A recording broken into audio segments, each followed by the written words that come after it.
आ गए हम वीडियो का अगला पार्ट लेकर। आज हम सीखने वाले हैं त्रिकोणमिति में वो जो सारणी मान होता है थीटा का, वही। तो चलिए हम लोग सारणी मान लिखते हैं। पहले तो टेबल को हम लिख देते हैं। पहले साइन थीटा, उसके बाद आएगा कोस थीटा, फिर टेन थीटा, इसके बाद कोसेक थीटा, फिर सेक थीटा, फिर कोट थीटा। ये आपका वैल्यू। और किसका वैल्यू पहले तो हमको जानना है। पहले आएगा एंगल पे दिखाएंगे, पहले 0 डिग्री का, फिर इसके बाद आएगा 30 डिग्री, फिर 45 डिग्री, और उसके बाद 60 डिग्री और 90 डिग्री। ये टाइमर क्लास 10 के लिए ज़रूरी है। तो आते हैं, इसको हम लिखते हैं। और इसको आपको क्या करना है, क्वेश्चन जब बनाएंगे चैप्टर, इस अगले चैप्टर के लिए है, तो ये आपको मान याद होना बहुत ज़रूरी है, तभी आपसे क्वेश्चन बनेगा। तो पहले जब ये क्वेश्चन हम बनाएंगे इस चैप्टर को, तो ये भी मान जानना होगा कि त्रिकोणमिति जब हम पढ़ रहे हैं तो उसमें पाई भी लिखा होता है कहीं कहीं। यहाँ हम एंगल बताए 0, 30, 45, 60 और 90, कहीं कहीं पाई के फॉर्म में लिखा हुआ रहेगा। तो आपको जानना है कि पाई के फॉर्म में अगर लिखा रहे तो क्या है। तो जान के रहना है कि पाई का वैल्यू तो आप जानते हो कि न्यूमेरिकल वैल्यू आप जानते हो। पाई का वैल्यू 22/7 जो है, ये 22/7 जो है ये न्यूमेरिकल वैल्यू है, या 3.14, ये पाई का न्यूमेरिकल वैल्यू है। ये नहीं, त्रिकोणमिति जब पढ़ेंगे तो पाई का न्यूमेरिकल नहीं, वो एंगुलर यानी कि थीटा यानी कि कोण के आधार पर डिग्री का मान जो होगा वो पाई का मान होता है। ये याद रखना आपको कि 180 डिग्री होता है। पाई का वैल्यू क्या होगा, 180 डिग्री। बस ये जानना है कि त्रिकोणमिति जब पढ़ रहे हैं थीटा में अगर पाई दिया होगा तो पाई यानी 180, ठीक है। तो उसी तरह से यहाँ पे ऊपर आएंगे, यहाँ देखिए 0 है तो 0 ही रहेगा।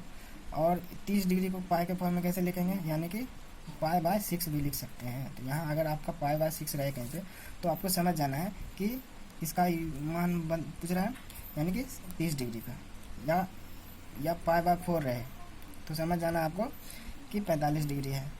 और पाई/3 रहे तो यानी कि 60 डिग्री, और पाई/2 यानी कि 90 डिग्री।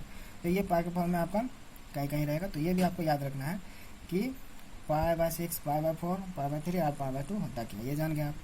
और चलिए आप मान आप देखते हैं क्या होता है साइन थीटा का। यानी कि साइन थीटा में जब भी हम पढ़ रहे हैं, साइन थीटा कोस थीटा जो भी पढ़ रहे हैं, तो पहले साइन 0 डिग्री का वैल्यू याद रखना है। तो साइन 0 का वैल्यू होता है 0। उसके बाद आता है 30 डिग्री का मान। साइन 30 का मान होगा हाफ, ये याद रखना है कि 1/2 हाफ। 45 का मान आएगा 1/√2। और साइन 60 का होता है √3/2। 90 हो जाएगा साइन में 1। तो बस इतना याद रखना है। उसके बाद जो है आराम से आगे का हो जाएगा। कैसे देख लेते हैं, पहले याद रख लेना साइन 0 का मान 0, साइन 30 का मान हाफ, साइन 45 का मान 1/2, साइन 60 का √3/2 और साइन 90 का मान 1। बस जैसे यही याद रखना है कि कॉस में जो होता है वो पीछे से मान आ जा रहा है। साइन में जो याद कर चुके हैं बस वही मान हो जाएगा, यानी कि साइन कॉस 0 का मान साइन 90 के बराबर होगा, यानी कि ये जो 1 आ जाएगा यहाँ। और 60 जो हो जाएगा वो 30 आ जाएगा, यानी कि ये जो √3/2 है वो इधर आ जाएगा। और 45 का वैल्यू साइन और कॉस में इक्वल होता है, तो यहाँ हो जाएगा 1/√2। और साइन 30 और कॉस 60 वो इक्वल होता है, तो लिखेंगे 1/2। और यहाँ 0 और 90 इक्वल ऐसे।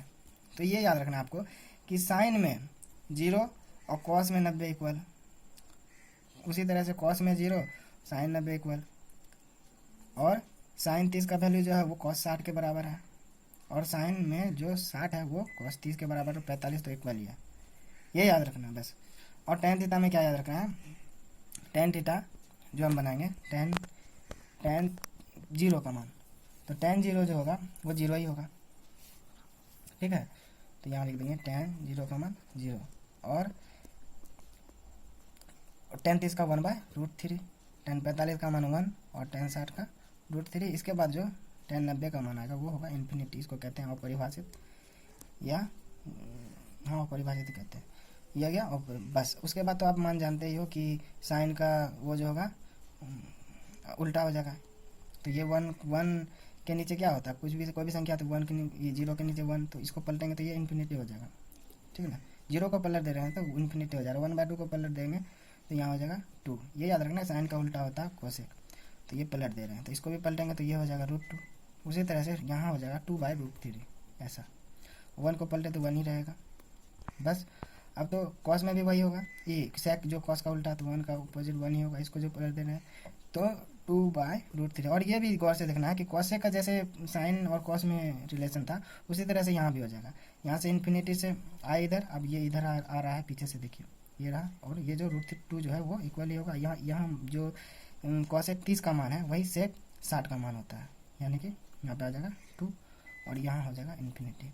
और tan और cot का तो आप पता ही है अपोजिट, ये हो जाएगा इन्फिनिटी, ये हो जाएगा √3 और ये 1 ही हो जाएगा, और ये हो जाएगा 1/√3 और यहाँ जो हो जाएगा मान इसको हो जाएगा 0। बस इतना मान आपको क्या करना है, रट लेना है या याद कर लेना है जैसे भी, तो यहाँ पर क्वेश्चन बनेगा। तो इस चैप्टर को बनाने के लिए ये जानकारी तो होना ही चाहिए, और इससे अलावा थोड़ा सा और भी कुछ जानना है कि जो थीटा का वैल्यू जो है यहाँ 0 से देख रहे हैं आपकी 0 है, फिर 30 हो गया, 45, फिर 60, फिर 90, यानी कि ये जो मान बढ़ रहा है, थीटा जो है 0 से 90 की ओर जा रहा है। तो ये भी आपको मान याद रखना है कि कौन से मतलब साइन थीटा, कॉस थीटा और टेन थीटा, ये 6 प्रॉपर्टी जो है इसमें किस किस का वैल्यू जो है थीटा के बढ़ने पर वैल्यू जो है बढ़ रहा है और किसका वैल्यू जो है कम हो रहा है, ठीक है ना। तो यहाँ आइए हम नोट करते हैं कि थीटा ऐसे लिखते हैं, थीटा का मान बढ़ने पर क्या होगा, किस किस का मान बढ़ेगा।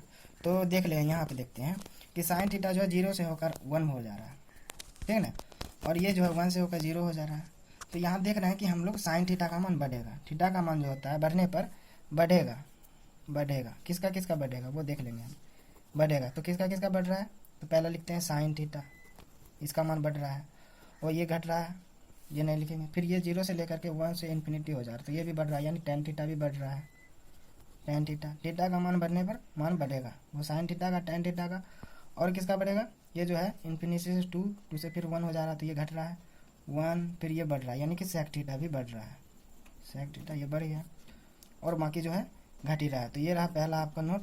और दूसरा है थीटा का मान बढ़ने पर जो है मान क्या होगा उसका, घटेगा, किसका किसका वो देख लेना आपको। क्या जो साइन, टेन और सेक का ये बढ़ रहा है तो बाकी जो 3 बच गया उसका घटेगा। कौन सा 3 बच गया आपका, पहला तो हो गया कॉस थीटा, और फिर हो गया आपका कॉस थीटा के बाद कौन सा बच गया, कॉसेक थीटा और कॉट थीटा। ये 3 मान जो होगा वो थीटा के बढ़ने पर घटेगा, और ये 3 मान जो है थीटा के मान को बढ़ने पर भी बढ़ेगा। तो बस इतना।